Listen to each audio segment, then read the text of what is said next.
down over 10% in a month. The market has been turbulent and volatile for the last month and a half, to say the least. Does SoFi look like it's a buy? Well, that's what we're going to find out. Don't worry about subscribing. Tapping the like button. You're looking for the coaching and Discord link. We will get to that right after we talk about SoFi. SoFi, which had outperformed the market for 2 consecutive years, is currently experiencing a downturn and is lagging behind the S&P 500 index. The stock has seen a decline of over 10% in the past month, primarily due to investor concerns following its 2025 earnings guidance. What we're going to explore is whether if it's a good time to invest in SoFi stock right now during the recent drop or after this drop. SoFi's forecast for 2025's earnings per share, EPS, is projected to be between 25 cents and 27 cents, which is slightly below consensus estimates. CEO Anthony Noto explained that this cautious guidance reflects the company's strategy of investing in long-term growth rather than focusing solely on short-term profitability. He stated that these investments are expected to enable SoFi to achieve an annual revenue growth rate of 20% in the near future. Noto highlighted that the fee-based revenue, which surged 63% year over year in quarter 4, constitutes 40% of the company's total revenue and will be a key driver of future growth. SoFi has been steadily expanding, evidenced by a 34% year over year increase in its member base, which surpassed 10 million by the end of 2024. This growth opens up significant opportunities for cross-selling and upselling. Notably, 40% of new members engaged with additional products within 30 days of joining. While SoFi is concentrating on its technology and financial services segments, its lending business has also performed better than expected, with lending revenues increasing by 11% last year, exceeding forecasts. The company has managed to grow its lending operations without taking an excessive credit risk, improving its delinquency rate over the year after a peak in quarter 1 of 2024. Additionally, SoFi has been originating loans for third parties through its loan platform business, LPB, originating $2.1 billion last year. This strategy allows SoFi to serve customers it might not have otherwise reached, while also generating risk-free, fee-based income and opportunities for cross-selling. Looking ahead, SoFi anticipates accelerated growth in 2026. The U.S. Department of Treasury has selected the company to manage the Direct Express program, a prepaid debit card service for approximately 3.4 million federal benefit recipients, with financial benefits expected to materialize in 2026. SoFi has also partnered with a major U.S. financial services company, which it expects to become one of its top 10 clients by revenue once it fully integrates into their platform. SoFi revised its top-line growth expectations for 2026 to exceed the previous range of 20% to 25%, while maintaining an EPS guidance of 55 cents to 80 cents for that year. The company remains optimistic about achieving annual EPS growth of 20% to 25% beyond 2026. Noto summarized that SoFi's outlook during the quarter 4 earnings call by stating that the operating environment is the most favorable it has been since its arrival, supported by lower interest rates, strong employment, active capital markets, and SoFi's unique position as the digital one-stop shop in the U.S. In the long term, SoFi is targeting an adjusted EBITDA margin of 30% and a net income margin of 20%, along with a return on equity, ROE, significantly higher than that of other financial institutions. Regarding SoFi's stock forecast, analysts maintain a cautious stance with a consensus rating with a hold from 18 analysts covering the stock. The average target price of $13.89 is below the current price levels, while the highest price target of $20 from Needham represents a 38% upside from the February 26 closing price. Despite a 124% rise in stock value over the last 2 years, brokerages have remained skeptical about SoFi's outlook, particularly due to concerns over its valuations. At the end of 2024, SoFi's tangible book value is only $4.47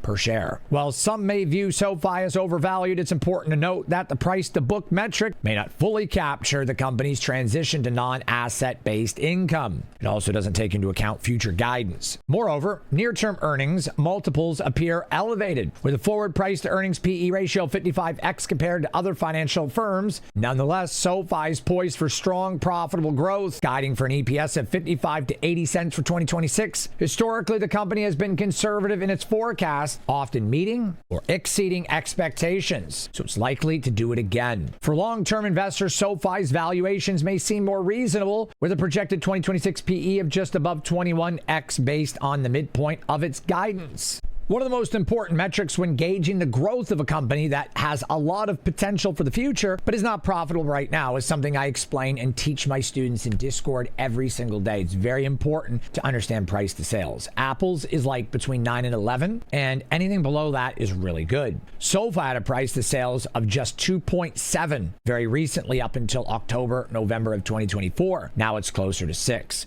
That shows you they're fitting into their valuation and where they should be based on revenue in the trailing 12 month and their market cap. And right now they still have a price to sales of just above 6, which shows that a 2x return over the next couple of years is very feasible, meaning SoFi is likely to be in the 20 range to 30 range in the next few years based on price to sales. It's not the only metric, but it's a very important one. If you're new in the stock market, whether you're just getting started or maybe you're losing money, price to sales could really truly help you gauge big stocks or big potential stocks for the future that are cheaper now.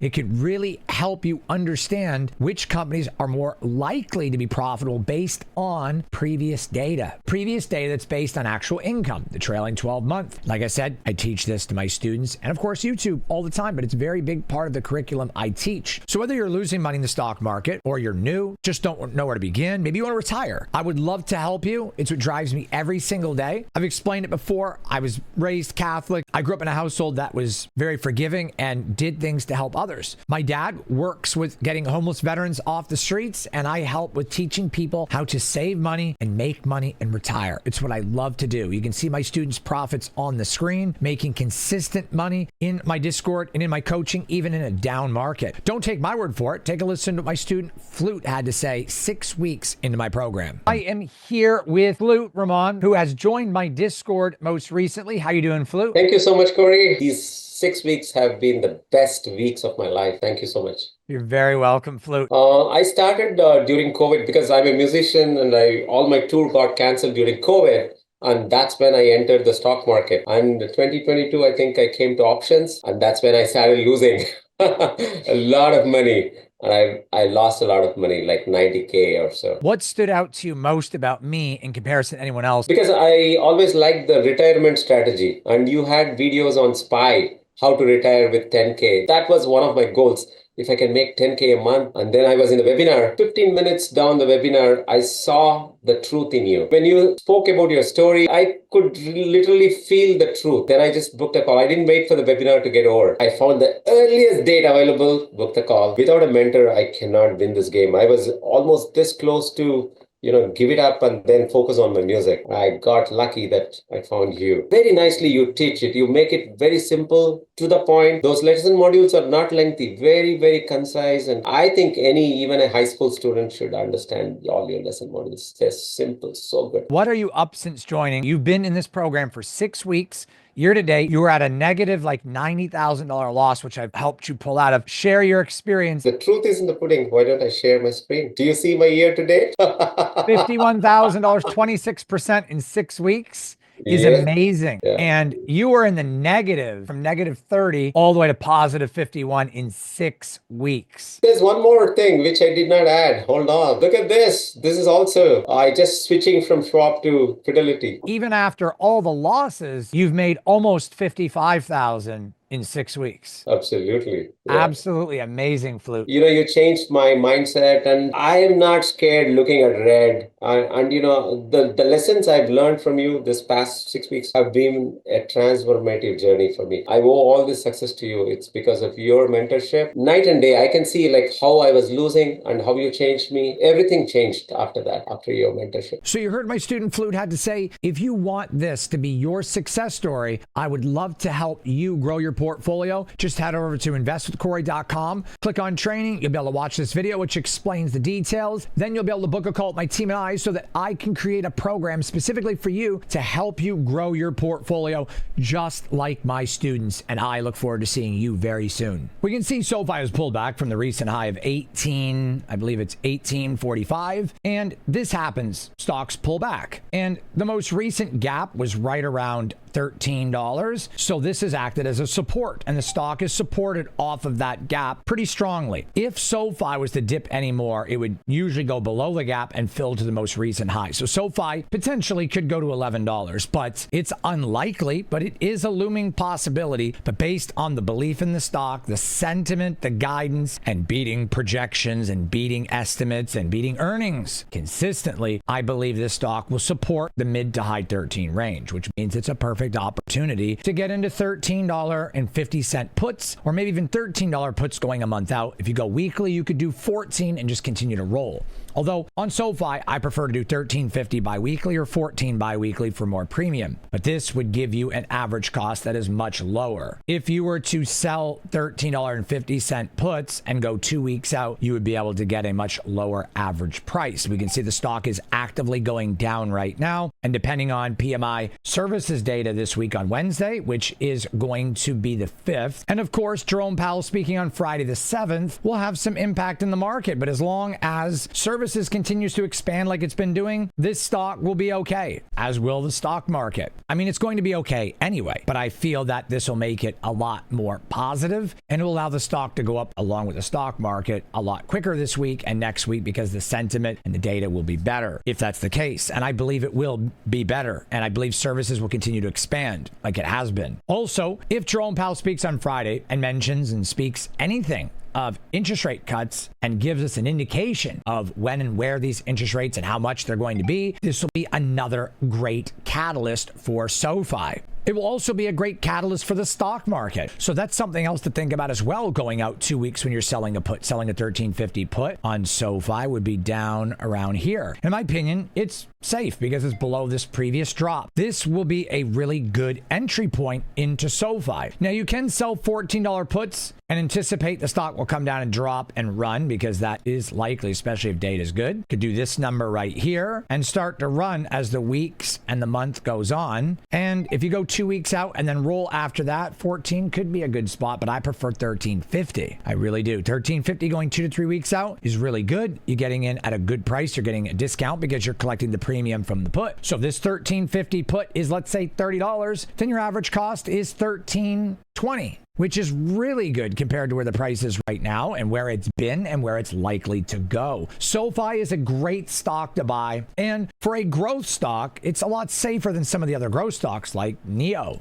or SoundHound. I'm not saying it's going to make more money, and I'm not saying that they're a more profitable company, which they are, but I'm not saying any of that. It's safer. It's definitely safer than SoundHound and definitely safer than NEO.